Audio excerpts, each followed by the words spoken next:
श्रीगणेशाय नमः। नारद उवाच प्रणम्य शिरसा देवं गौरीपुत्रं विनायकम् भक्तावासं स्मरेन् नित्यं आयुः कामार्थसिद्धये।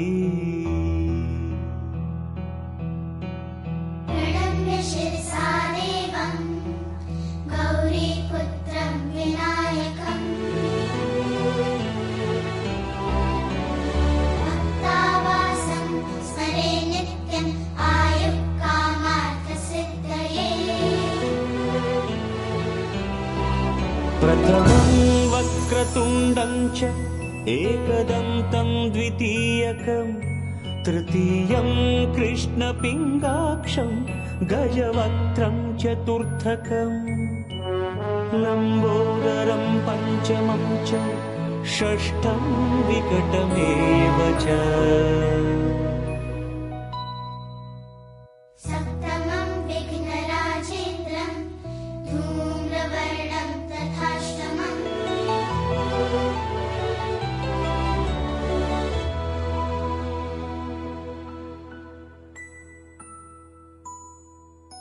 नवमं भालचन्द्रं च दशमं तु विनायकम् एकादशं गणपतिं द्वादशं तु गजाननम्।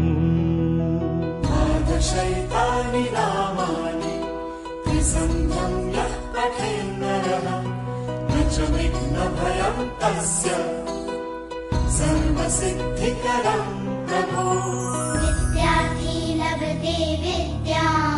धनार्थी लभते धनम् पुत्रार्थी लभते पुत्रान् मोक्षार्थी लभते गतिम्। जपे गणपतिस्तोत्रं षण्मासैः फलं लभे संवत्सरेण सिद्धिं च लभते नात्र संशयः। अष्टभ्यो ब्राह्मणेभ्यश्च लिखित्वाय समर्पयेत् तस्य विद्या भवेत् सर्वा गणेशस्य प्रसादतः।